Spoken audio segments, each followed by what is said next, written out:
I forgot to record. Okay, so I kind of started to lay out the bird. And I just took a really watery brown. I mixed the orange, the dark blue, and the yellow. And I was trying to lay this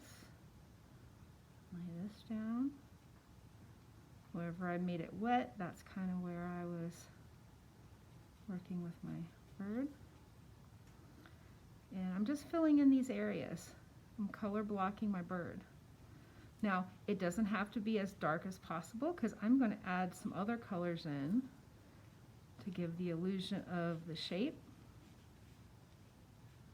And I can use the flat side of my brush to make him skinnier.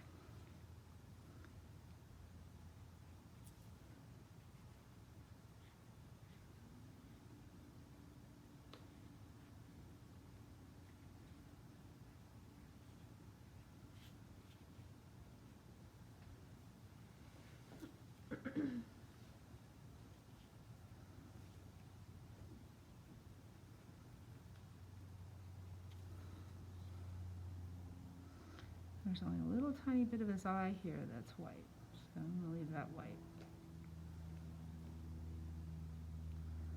I can also add a little white later too.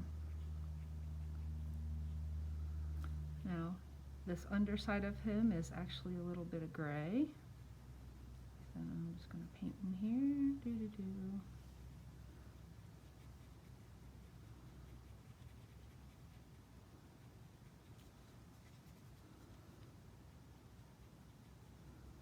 Now, this is not as dark as possible. It's just a little bit.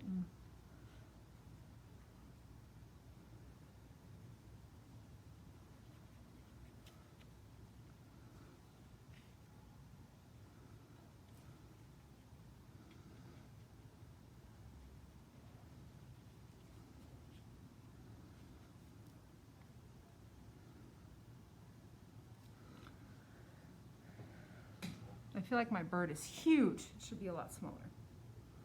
But you've kind of seen how I've taken up the space of the bird, right? Good. Now, the painting police are not coming to measure how big your bird is. No. If you paint your bird and his head is coming off the page, that might be a problem.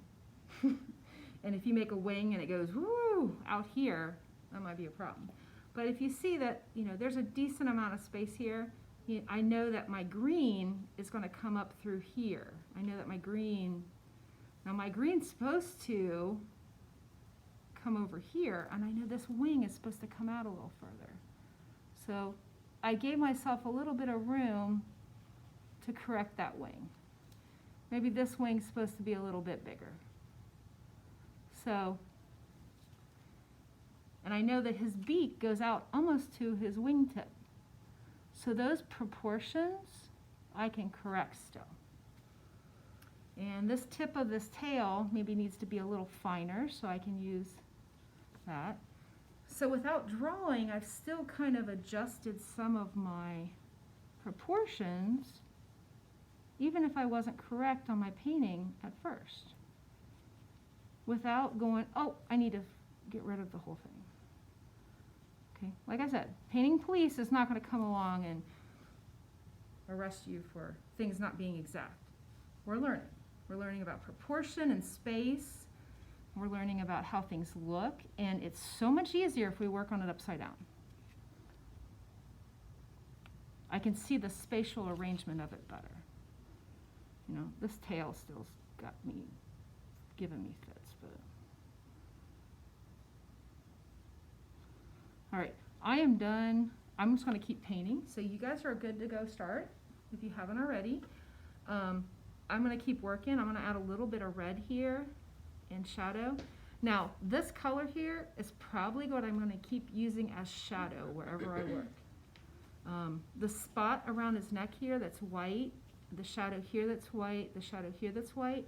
I'm not going to use this, but I have a special white gouache that when I'm all done, I'm going to go in and I'm probably going to add it to make it stand out a little more. So I don't want anyone panicking if they go, oh my gosh, I have white on my bird. I can't put the white back. When we're all done, we'll add some white and make everything pop. Any other questions? Questions? Do you think you have a little bit that you can probably start with? Okay, remember, thin, thin, thin. We're not outlining. Work on the background. Think of it like you're slowly letting it come into focus, if that makes sense. So what are the out of focus areas? Do that first, and then slowly. Now I have enough here that I can start working on my background a little more. So now while I let this dry, I'm probably going to go in, maybe try to work a little bit more on these flowers. Then when the bird's dry, I can come back in, add a little darker areas in some different places. Okay? All right, go ahead. Sorry, I'll keep talking if I don't.